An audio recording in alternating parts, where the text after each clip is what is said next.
آپ سب دوستوں کی خدمت میں سلام اور آداب۔ آج کی بات کے کچھ ویلاگس میں ہم مولانا ابوالکلام آزاد مرحوم کا نقطۂ نظر پیش کریں گے آپ کے سامنے۔ کچھ دوستوں نے حکم دیا تھا اور مشورہ دیا تھا کہ میں ابوالکلام آزاد کی کتاب سے ہی کچھ اقتباسات پیش کروں، تو اس حکم کی تعمیل کرتے ہوئے میں یہ کچھ ویلاگس کر رہا ہوں۔ خاص طور پر ہمارے فلسفی دوست گل رحمان ہمدرد صاحب کی طرف سے یہ حکم تھا، اسی طرح رانا صاحب نے بھی مجھے کہا تھا۔ تو ہم نے گزشتہ کچھ ویلاگس میں مولانا ابوالکلام آزاد کے تصور وحدت ادیان سے متعلق بات کی تھی، اور کچھ اصحاب علم کبھی میں نے آپ کے سامنے موقف پیش کیا تھا جو یہ سمجھتے ہیں کہ مولانا ابوالکلام آزاد صاحب نے وحدت ادیان ہی کی بات کی ہے، یعنی کہ جب ایمان اور عمل صالح کسی شخص کے پاس ہو تو چاہے اس کا تعلق کسی بھی گروہ سے اور کسی بھی مذہب سے اور کسی بھی مسلک سے ہو، وہ شخص خدا کے ہاں کامیاب اور کامران ٹھہرے گا اور اخروی نجات کا وہ مستحق ہوگا۔ تو اس نقطۂ نظر پہ ہم بات کر رہے تھے۔ تو اب میں آپ کے سامنے مولانا ابوالکلام آزاد مرحوم کی تفسیر ترجمان القرآن سے کچھ اقتباسات پیش کروں گا، جن اقتباسات سے یہ بات ثابت کی جاتی ہے، اور جو یہ سمجھتے ہیں کہ مولانا ابوالکلام آزاد وحدت ادیان کے قائل تھے، تو وہ اس طرح کے کچھ اقتباسات کو پیش کرتے ہیں۔ بہت زیادہ ہے اس سے متعلقہ، اس سے ملتی جلتی باتیں، اس سے ملتے جلتے اقتباسات بہت زیادہ، خاص طور پر ام الکتاب کی تفسیر میں، اور آگے بھی سورہ آل عمران کی تفسیر میں بھی، مائدہ میں بھی، البقرہ کی بھی مختلف جگہوں پر جا بجا، تو ان سب کا احاطہ تو ممکن نہیں ہے۔ میں بس کچھ اہم اقتباسات آپ کے سامنے پیش کرنے کی کوشش کروں گا۔ آج کی ویلاگ میں ہم یہ بات کریں گے کہ مولانا ابوالکلام آزاد صاحب جو ہے وہ اپنی تفسیر میں بار بار عالمگیر قانون سعادت کی بات کرتے ہیں، اور اس کے ساتھ ہی وہ دو لفظ استعمال کرتے ہیں کہ وہ جو عالمگیر قانون سعادت ہے وہ کیا ہے؟ خدا پرستی اور نیک عملی۔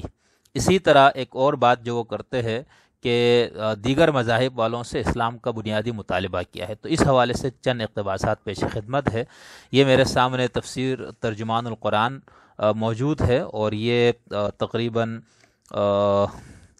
1970 کی یہ اشاعت ہے، اور بہت بوسیدہ حالت میں میرے پاس ہے، بہت پرانا نسخہ ہے یہ، جس کے اندر انہوں نے جو ترجمان القرآن کی تفسیر ہے وہ موجود ہے۔ تو اس تفسیر سے میں آپ کے سامنے کچھ اقتباسات پیش کرنا چاہوں گا۔ یہ کچھ اقتباسات سورہ فاتحہ کی تفسیر سے ہے اور کچھ آگے سے۔ پہلا اقتباس میں آپ کے سامنے پیش کر رہا ہوں صفحہ نمبر 183 سے۔ یہاں پر انہوں نے عنوان قائم کیا ہے، ہدایت ہمیشہ ایک رہی ہے اور وہ ایمان اور عمل صالح کی دعوت کے سوا کچھ نہ تھی۔ آگے لکھتے ہیں مولانا ابوالکلام آزاد صاحب، فطرت الہی کی راہ کائنات ہستی کے ہر گوشے میں ایک ہی ہے، وہ نہ تو ایک سے زیادہ ہو سکتی ہے نہ باہم دیگر مختلف، پس ضروری تھا کہ یہ ہدایت بھی اول دن سے ایک ہی ہوتی اور ایک ہی طرح پر تمام انسانوں کو مخاطب کرتی۔ چنانچہ قرآن کہتا ہے، خدا کے جتنے پیغمبر پیدا ہوئے، خواہ وہ کسی زمانے اور کسی گوشے میں ہوئے ہوں، سب کی راہ ایک ہی تھی اور سب خدا کے ایک ہی عالمگیر قانون سعادت کی تعلیم دینے والے تھے۔ ٹھیک ہے، یہ عالمگیر قانون سعادت کیا ہے؟ ایمان اور عمل صالح کا قانون ہے، یعنی ایک پروردگار عالم کے پرستش کرنی اور نیک عملی کی زندگی بسر کرنی۔ اس کے علاوہ اور اس کے خلاف جو کچھ بھی دین کے نام سے کیا جاتا ہے یا کہا جاتا ہے، دین حقیقی کی تعلیم نہیں۔ اسی طرح اسی کے آگے صفحہ نمبر 187 پر وہ لکھتے ہیں، اسی بات کو مزید وضاحت کرتے ہوئے، تحویل قبلہ کا معاملہ اور قرآن کا اعلان حقیقت۔ جب تحویل قبلہ کا معاملہ پیش آیا، یعنی پیغمبر اسلام بیت المقدس کی جگہ خانہ کعبہ کی طرف منہ کر کے نماز پڑھنے لگے، تو یہ بات یہودیوں اور عیسائیوں پر بہت شاق گزری۔ ان کے نزدیک مذہب کا تمام دار و مدار اسی طرح کی ظاہری اور فروعی باتوں پر تھا، اور انہی کو وہ حق و باطل کا معیار سمجھتے تھے۔ لیکن ہم دیکھتے ہیں قرآن نے اس معاملے کو بالکل دوسری ہی نظر سے دیکھا ہے۔ وہ کہتا ہے، تم اس طرح کی باتوں کو اس قدر کی اہمیت کیوں دیتے ہو؟ یہ نہ تو حق و باطل کا معیار ہیں، نہ مذہب کی اصل و حقیقت میں انہیں کوئی دخل ہے۔ ہر مذہب نے اپنے اپنے حالات و مقتضیات کے مطابق کوئی ایک طریقہ عبادت اختیار کر لیا تھا اور اس پر لوگ کاربن ہو گئے۔ مقصود اصلی سب کا ایک ہی ہے اور وہ خدا پرستی اور نیک عملی ہے۔ پس جو شخص سچائی کا طلبگار ہے اسے چاہیے کہ اصل مقصود پر نظر رکھے اور اسی کے لحاظ سے ہر بات کو جانچے پرکھے۔ اسی طرح صفحہ نمبر 193 پر سے میں ایک مزید اقتباس آپ کے سامنے پیش کرتا ہوں۔ مولانا ابوالکلام آزاد لکھتے ہیں، یعنی سورہ البقرہ کی آیت نمبر 62، سورہ البقرہ کی آیت نمبر 106 اور سورہ اسی کی جو 162 ہے اس کو بیان کر کے، یعنی دین سے مقصود تو خدا پرستی اور نیک عملی کی راہ تھی، وہ کسی خاص حلقہ بندی کا نام نہ تھا۔ کوئی انسان ہو، کسی نسل و قوم سے ہو، کسی نام سے پکارا جاتا ہو، لیکن اگر خدا پر سچا ایمان رکھتا ہے اور اس کے اعمال بھی نیک ہیں تو دین الہی پر چلنے والا ہے اور اس کے لیے نجات ہے۔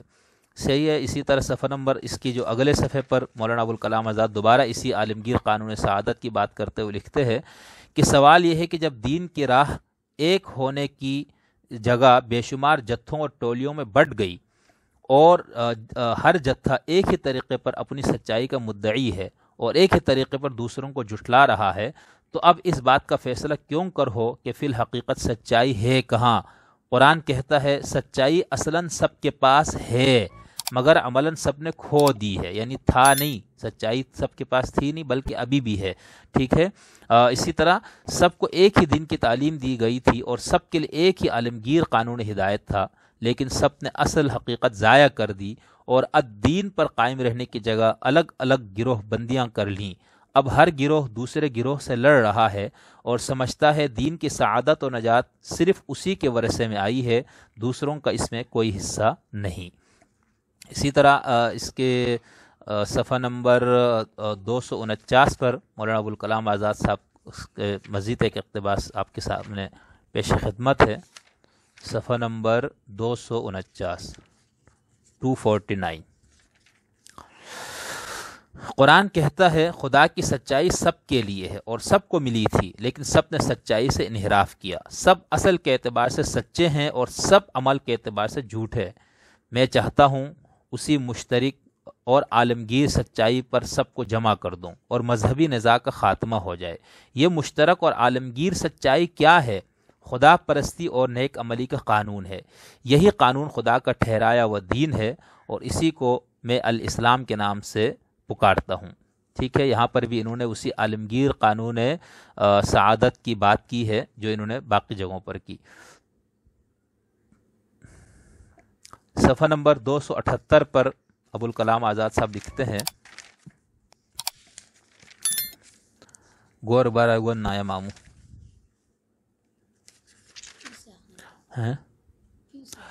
دین حق کی اس اصل عظیم کا اعلان کہ ابتدا میں تمام انسان ایک ہی ہے، ایک ہی قوم و جماعت تھے اور فطری زندگی کی سادگی پر قانی تھے۔ پھر ایسا ہوا کہ نسل انسانی کی کثرت و وسعت سے طرح طرح کے تفریقے پیدا ہو گئے اور تفریقے کا نتیجہ ظلم و فساد کی صورت میں ظاہر ہوا۔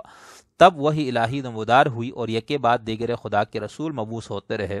ہر رسول کی دعوت کا مقصد ایک ہی تھا، یعنی خدا پرستی اور نیک عملی کی تلقین اور تفرقہ و اختلاف کی جگہ وحدت اور اجتماع کا قیام۔ اس طرح بہت سارے اقتباسات ہیں جس سے مولانا صاحب عالمگیر قانون سعادت کا جو نقطۂ نظر ہے ان کا جو اس کو وہ بار بار پیش کرتے ہیں۔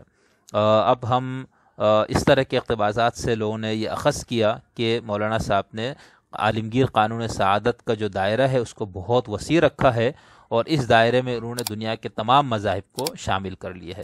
اگلی گفتگو میں ہم کچھ اور اقتباسات اسی حوالے سے آپ کے سامنے پیش کریں گے۔